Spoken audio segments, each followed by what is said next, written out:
नमस्कार दोस्तों, स्वागत है आपका आज के मुख्य समाचारों में। जी हां दोस्तों, आपको यहां पर देखने को मिलेंगी सुबह से लेकर शाम तक की तमाम बड़ी खबरें, मुख्य समाचार, ब्रेकिंग न्यूज़ अपडेट्स के रूप में। तो दोस्तों, आप सभी लोगों से रिक्वेस्ट है इस वीडियो को ज़्यादा से ज़्यादा लाइक और शेयर करें। तो चलिए दोस्तों, जान लेते हैं आज की अगली बड़ी खबर। नए संसद भवन का काम इसी महीने पूरा होगा। पुरानी बिल्डिंग से 17,000 वर्ग मीटर बड़ा 30 मई को पीएम मोदी उद्घाटन कर सकते हैं। जी हाँ दोस्तों, प्रधानमंत्री नरेंद्र मोदी के ड्रीम प्रोजेक्ट सेंट्रल विस्टा के तहत नए पार्लियामेंट बिल्डिंग यानी कि संसद भवन का काम लगभग पूरा हो गया है। न्यूज एजेंसी पीटीआई के मुताबिक नए संसद भवन के सिविल स्ट्रक्चर की सफाई शुरू हो गई है। इस महीने के आखिर में यह पूरी तरह से तैयार हो जाएगा। हालांकि इसके इनॉग्रेशन की तारीख अभी तय नहीं हुई है, लेकिन अटकलें हैं कि प्रधानमंत्री नरेंद्र मोदी 30 मई को नए संसद भवन का उद्घाटन करेंगे। इसी दिन केंद्र की भाजपा सरकार अपने 9 साल पूरे करेगी। वहीं दोस्तों, सेंट्रल विस्टा प्रोजेक्ट के तहत राष्ट्रपति भवन से इंडिया गेट तक 3 किलोमीटर लंबे सड़क का रीडेवलपमेंट किया गया था। प्रधानमंत्री नरेंद्र मोदी ने पिछले साल 8 दिसंबर को इसका उद्घाटन किया था। उन्होंने उसी दिन इसका नाम राजपथ से बदलकर कर्तव्य पथ कर दिया था। इसके बाद दोस्तों, अगली बड़ी खबर, राहुल गांधी को मिलेगी राहत या बढ़ेगी मुश्किल। गृह मंत्री अमित शाह से जुड़ा है मामला, कोर्ट ने सुरक्षित रखा फैसला। जी हां दोस्तों, कर्नाटक विधानसभा चुनाव की जीत के बाद एक बार फिर राहुल गांधी चर्चा में है, लेकिन यह चर्चा कर्नाटक से हजारों किलोमीटर दूर झारखंड में राहुल गांधी की चर्चा अदालत में दूसरी वजहों से हो रही है। दरअसल दोस्तों, राहुल गांधी के खिलाफ झारखंड में कुल 3 न्यायिक मामले चल रहे हैं। इसी क्रम में केंद्रीय गृह मंत्री अमित शाह के खिलाफ टिप्पणी करने के मामले में राहत के लिए झारखंड हाईकोर्ट पहुंचे राहुल गांधी की क्वेशिंग याचिका पर मंगलवार को सुनवाई हुई। तारीख दर तारीख चल रही इस सुनवाई में मंगलवार 16 मई को दोनों पक्षों की ओर से बहस पूरी हो गई और इस मामले में कोर्ट ने फैसला सुरक्षित रख लिया है।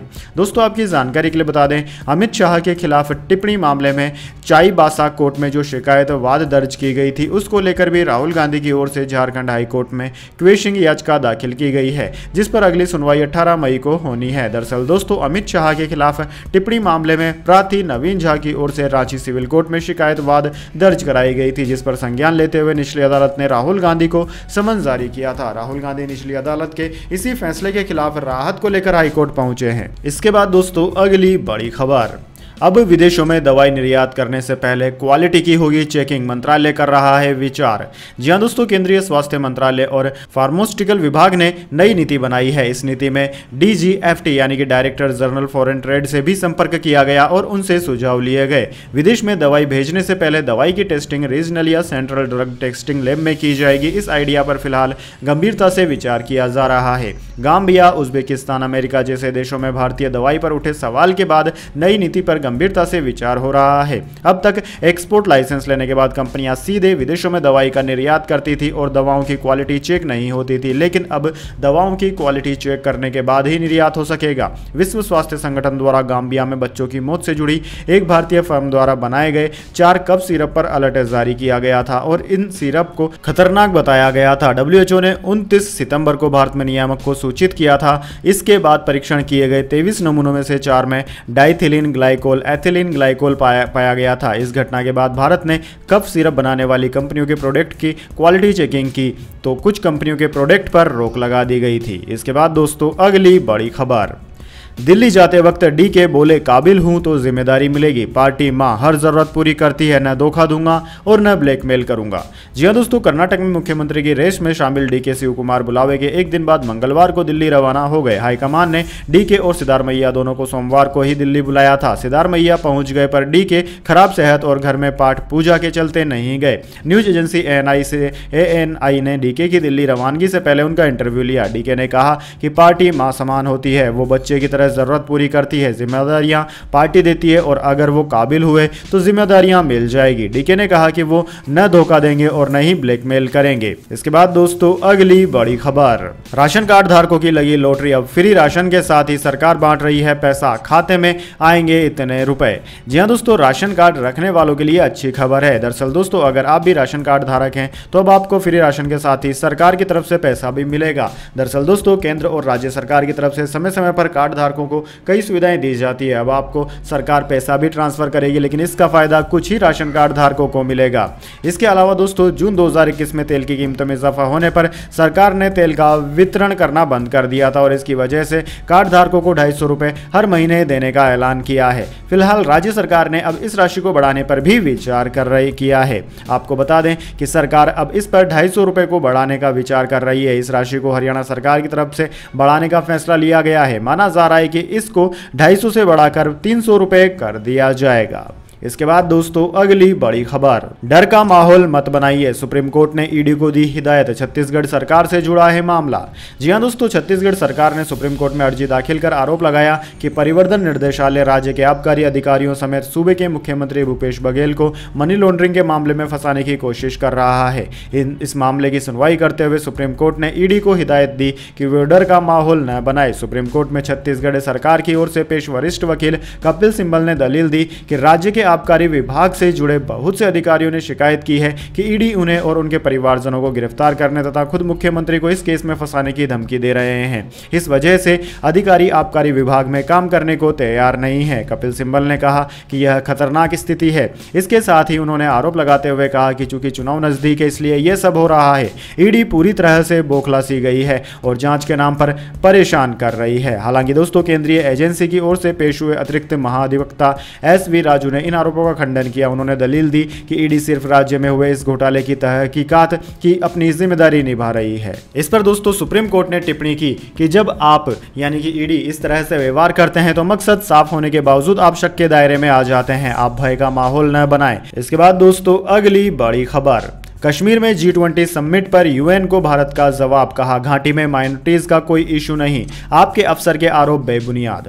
जी हां दोस्तों, कश्मीर में होने वाली G20 मीटिंग को लेकर एक यूएन अफसर के कमेंट्स को भारत ने खारिज कर दिया। इस अफसर ने घाटी में अल्पसंख्यकों के मुद्दे को लेकर चिंता जताई थी। यूएन में इंडियन मिशन ने मंगलवार को इन आरोपों का जवाब दिया। कहा कि इस तरह के आरोप बेबुनियाद और झूठे हैं, भारत इन्हें खारिज करता है। बतौर G20 प्रेसिडेंट भारत को यह हक है कि वो देश के किसी भी हिस्से में इस समिट की मीटिंग ऑर्गेनाइज करे। कुछ दिन पहले यूएन के minorities affairs representative Fernand de वर्सेन ने जम्मू कश्मीर और वहां माइनॉरिटीज के इशू पर बयान जारी किया था। भारत सरकार ने इसी पर कड़ा एतराज जताया था। यूएन में भारतीय मिशन ने कहा कि फर्नांड का बयान बेहद गैर जिम्मेदाराना है। वो जम्मू कश्मीर के मामले को सियासी बनाने की कोशिश कर रहे हैं। उन्होंने अपने ओहदे का गलत इस्तेमाल करते हुए सोशल मीडिया पर पब्लिसिटी हासिल करने की कोशिश की है। उन्होंने जो कुछ कहा है वो हकीकत में पहले से बनी सोच का नतीजा है और यह यूएन रिप्रेजेंटेटिव के तौर पर गलत हरकत है।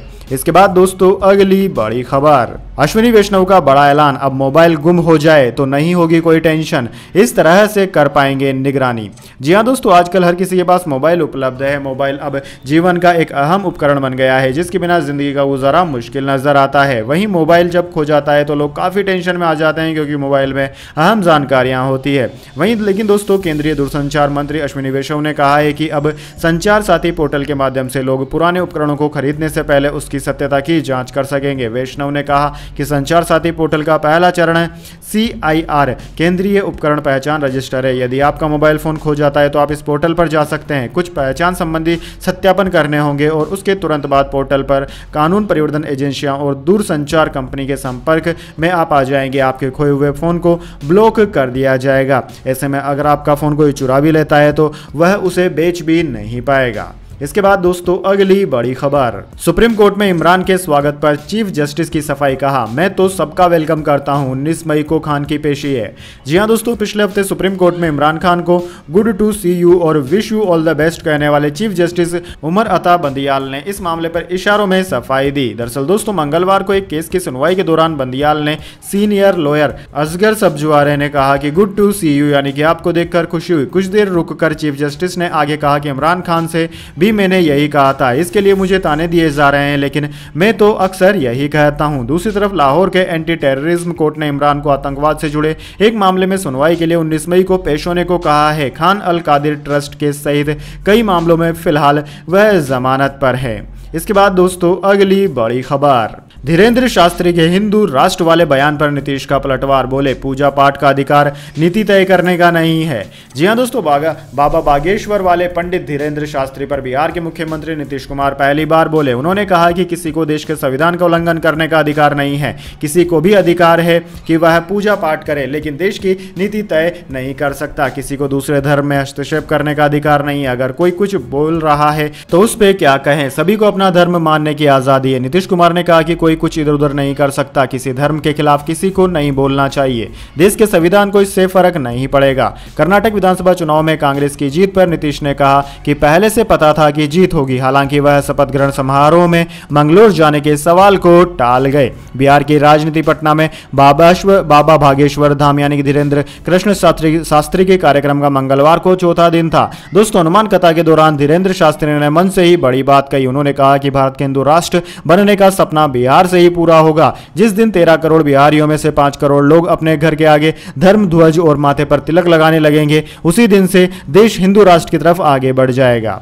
इसके बाद दोस्तों, अगली बड़ी खबर, केरल में 4 दिन देरी से पहुंचेगा मानसून, 5 जून तक दस्तक दे सकता है। इस साल सामान्य बारिश का है अनुमान। जी हां दोस्तों, इस साल केरल में दक्षिण पश्चिम मानसून 4 दिन देरी से पहुंचने का अनुमान है। इंडियन मेट्रोलॉजी डिपार्टमेंट यानी कि IMD के अनुसार मानसून 5 जून तक दक्षिणी राज्य में पहुंच सकता है। यह आमतौर पर 1 जून को केरल में दस्तक देता है। इसके साथ ही देश में मानसून की आधिकारिक शुरुआत मानी जाती है। दोस्तों, पिछले साल यानी कि 2022 में मानसून 29 मई को केरल पहुंचा था। वहीं 2021 में यह 1 जून को पहुंचा था। इस साल मानसून के सामान्य रहने का अनुमान है। मौसम विभाग ने बीते महीने यह जानकारी दी थी। अगर बारिश सामान्य रहती है तो देश में फूड ग्रेन प्रोडक्शन भी नॉर्मल रहेगा, यानी कि इससे महंगाई से राहत मिल सकती है। देश में किसान आमतौर पर 1 जून से गर्मियों की फसलों की बुआई शुरू करते हैं। ये वो समय होता है जब मानसून की बारिश भारत पहुंचती है। फसल की बुआई अगस्त की शुरुआत तक जारी रहती है। इसके बाद दोस्तों जाने अगली बड़ी खबर, लेकिन उससे पहले मेरी आपसे एक छोटी सी रिक्वेस्ट है। अगर दोस्तों आपको अभी तक हमारी न्यूज़ पसंद आई है तो एक छोटा सा लाइक जरूर दे दीजिए,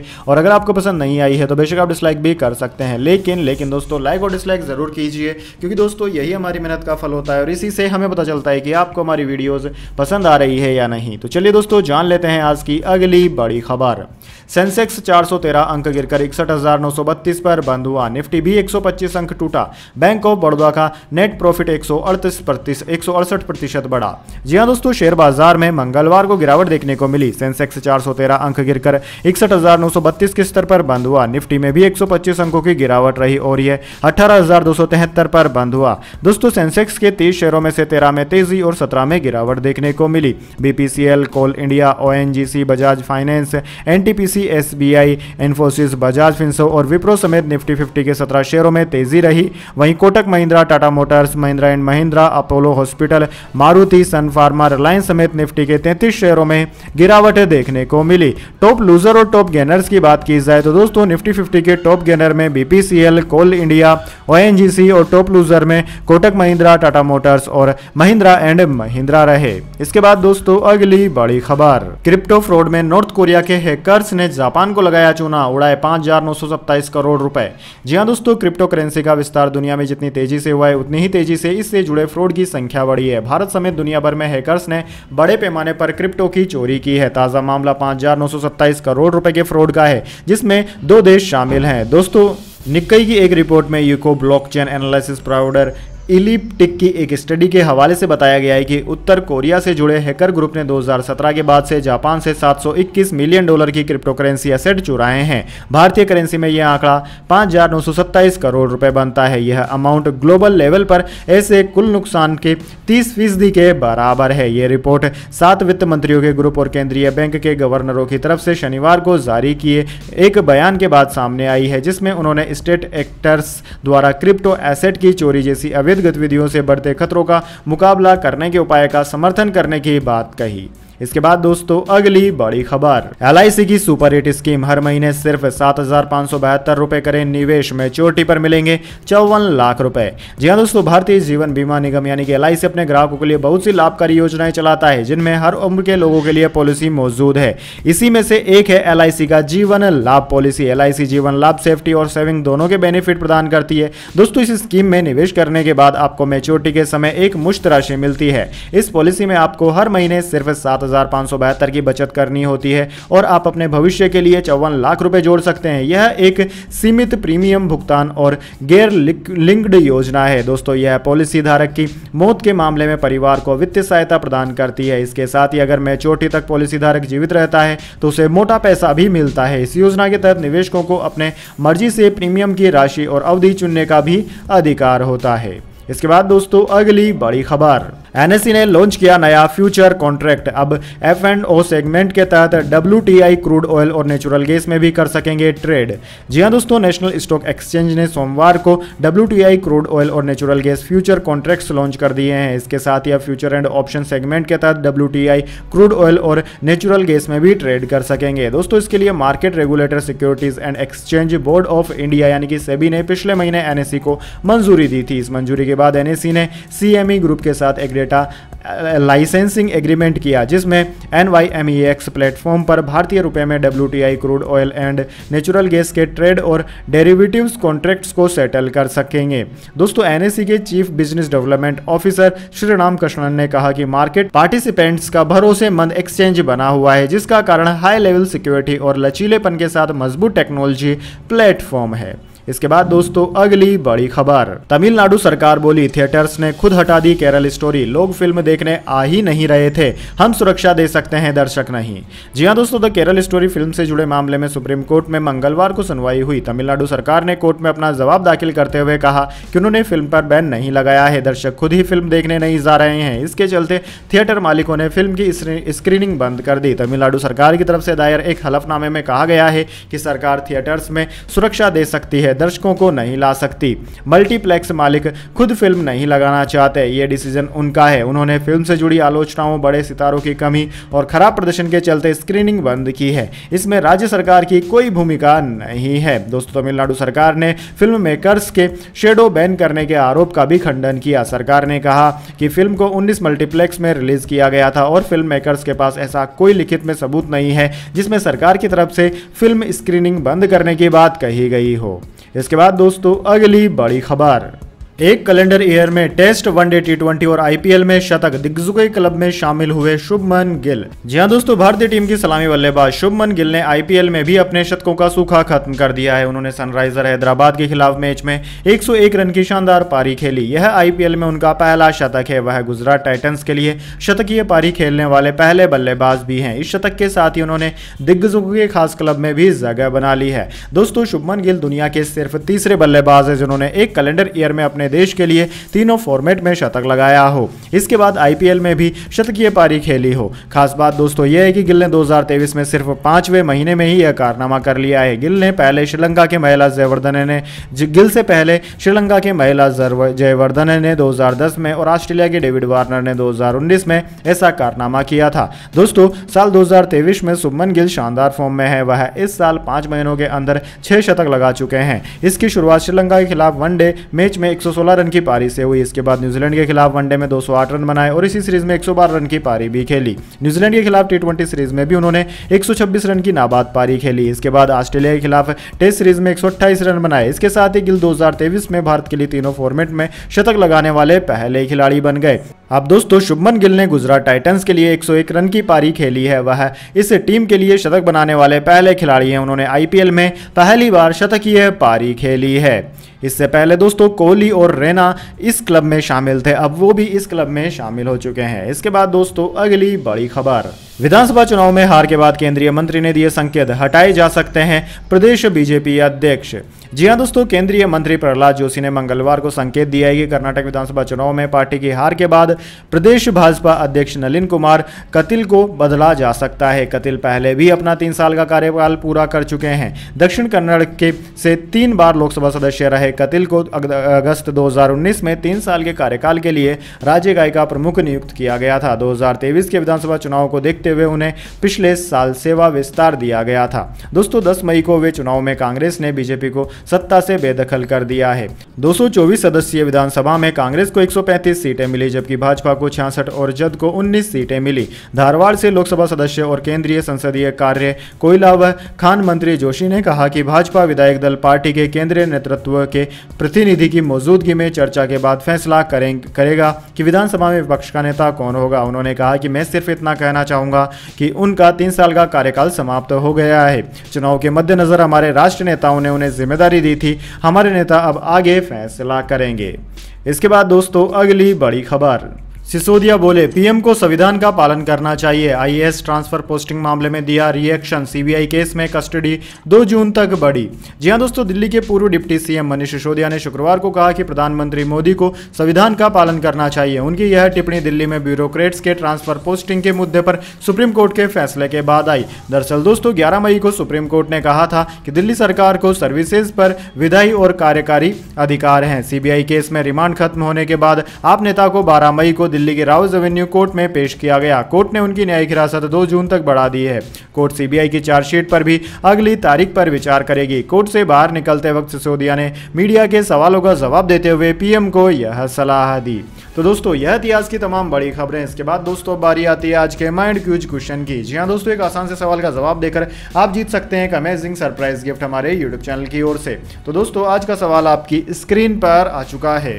भारत के वर्तमान होम मिनिस्टर का नाम क्या है? जी हां दोस्तों, अगर आप जानते हैं भारत के वर्तमान गृह मंत्री का नाम तो जल्दी से कमेंट बॉक्स में लिख दीजिए। अगर दोस्तों आपका जवाब होता है एकदम सही और आप चले जाते हैं लकी विजेता के रूप में, तो आपको मिल सकता है एक अमेजिंग सरप्राइज गिफ्ट हमारे यूट्यूब चैनल की ओर से। तो दोस्तों जल्दी से अपना उत्तर कमेंट बॉक्स में लिख दीजिए, वीडियो को लाइक कर लीजिए और चैनल को सब्सक्राइब करके बेल आइकन भी दबा लीजिए। धन्यवाद। वंदे मातरम। जय हिंद, जय भारत।